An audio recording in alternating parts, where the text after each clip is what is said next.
بسم اللہ الرحمن الرحیم۔ ناظرین السلام علیکم ورحمۃ اللہ۔ ناظرین، سیرت النبی کی یہ کتاب ہے اور 388 لاگ ہے اور آج اس کی قسط ہے 11ویں۔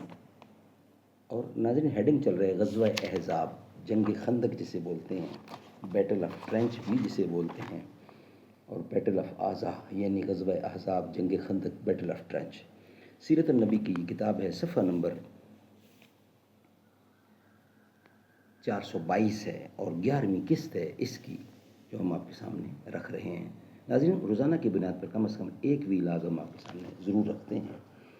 اس کتاب کا ٹائٹل ہے الرحیق المختوم، سیرت النبی صلی اللہ علیہ وسلم پر دنیا بھر میں اول انعام یافتہ یہ کتاب ہے، اور مولانا صفی الرحمان مبارک پوری اس کتاب کے رائٹر ہیں۔ رابطہ عالمی اسلامی مکہ مکرمہ کے زیر اہتمام منعقدہ سیرت نگاری کے عالمی مقابلہ میں اول آنے والی عربی کتاب کا اردو ترجمہ ہے، جو ہم آپ کے سامنے رکھ رہے ہیں روزانہ کی بنیاد پر۔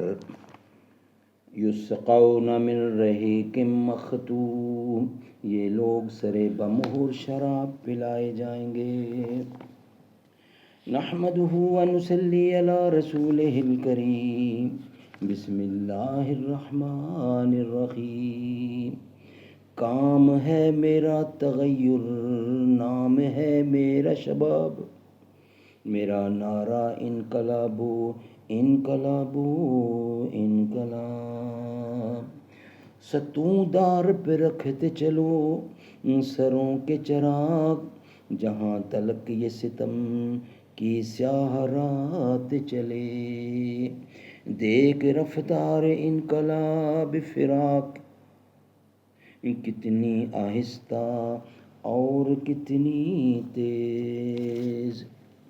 ناظرین، بقیہ حصہ اس سبجیکٹ کا یعنی غزوہ احزاب کا ہم آپ کے سامنے رکھ رہے ہیں۔ لاگ نمبر 388، 388 11ویں قسط ہے۔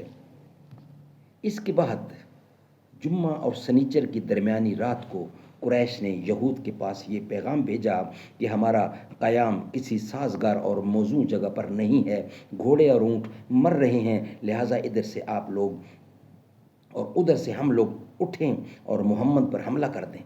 لیکن یہود نے جواب میں کہلایا کہ آج سنیچر کا دن ہے، اور آپ جانتے ہیں کہ ہم سے پہلے جن لوگوں نے اس دن کے بارے میں حکم شریعت کی خلاف ورزی کی تھی، انہیں کیسا عذاب سے دوچار ہونا پڑا تھا۔ علاوہ ازیں آپ لوگ جب تک اپنے کچھ آدمی ہمیں بطور یرغمال نہ دے دیں، ہم لڑائی میں شریک نہ ہوں گے۔ قاصد جب یہ جواب لے کر واپس آئے تو قریش اور غطفان نے کہا، واللہ نعیم رضی اللہ نے سچ ہی کہا تھا۔ چنانچہ انہوں نے یہود کو کہلا بھیجا کہ خدا کی قسم آپ کو کوئی آدمی نہ دیں گے، بس آپ لوگ ہمارے ساتھ ہی نکل پڑیں اور دونوں طرف سے محمد پر حلہ بول دیا جائے۔ یہ سن کر قریظہ نے باہم کہا، واللہ نعیم نے ہم سے سچ ہی کہا تھا۔ اس طرح دونوں فریق کا اعتماد ایک دوسرے سے اٹھ گیا، ان کی صفوں میں پھوٹ پڑ گئی اور ان کے حوصلے ٹوٹ گئے۔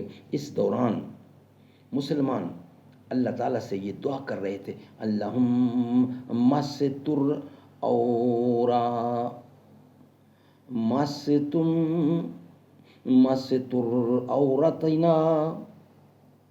عورتنا و آمن روآتنا۔ اے اللہ ہماری پردہ پوشی فرما اور ہمیں خطرات سے مامون کر دے۔ اور رسول اللہ صلی اللہ علیہ وسلم یہ دعا فرما رہے تھے، اللہم منزل الکتابی سریع الحساب زم الاحزاب، اللہم احزمہم وزلزلہم۔ اے اللہ کتاب اتارنے والے اور جلد حساب لینے والے، ان لشکروں کو شکست دے۔ اے اللہ انہیں شکست دے اور جھنجھوڑ کر رکھ دے۔ بالآخر اللہ نے اپنے رسول اور مسلمانوں کی دعائیں سن لیں، چنانچہ مشرکین کی صفوں میں پھوٹ پڑ جانے اور بد دلی و پست ہمتی سرایت کر جانے کے بعد اللہ تعالیٰ نے ان پر تند ہواؤں کا طوفان بھیج دیا، جس نے ان کے خیمے اکھیڑ دیے، ہانڈیاں الٹ دیں، تنابوں کی کھونٹیاں اکھیڑ دیں، کسی چیز کو قرار نہ رہا اور اس کے ساتھ ہی فرشتوں کا لشکر بھیج دیا جس نے انہیں ہلا ڈالا اور ان کے دلوں میں رعب اور خوف ڈال دیا۔ ناظرین، اس کا کچھ حصہ رہتا ہے، وہ انشاءاللہ نیکسٹ ویلاگ کی صورت میں ہم آپ کے سامنے رکھیں گے۔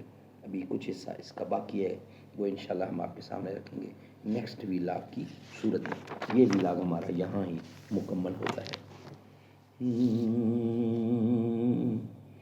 نبی نور خدا ہے تو علی نور نبی سمجھو، نہ اس سے کم گوارا تھا نہ اس سے کم گوارا ہے۔ سبق تم نے محبت کا ہر ایک انسان کو سکھلایا، مقدس راستہ دے کر دین دنیا میں پھیلایا۔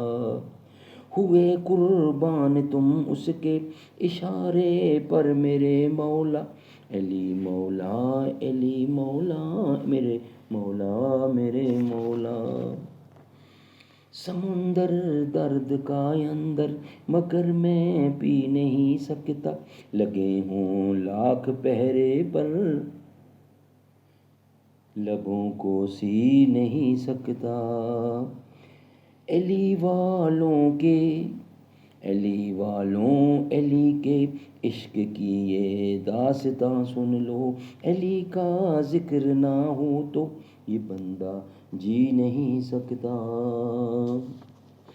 میرے سینے کی دھڑکن ہے، میری آنکھوں کے تارے ہیں، سہارا بے سہاروں کا نبی کے وہ دلارے ہیں۔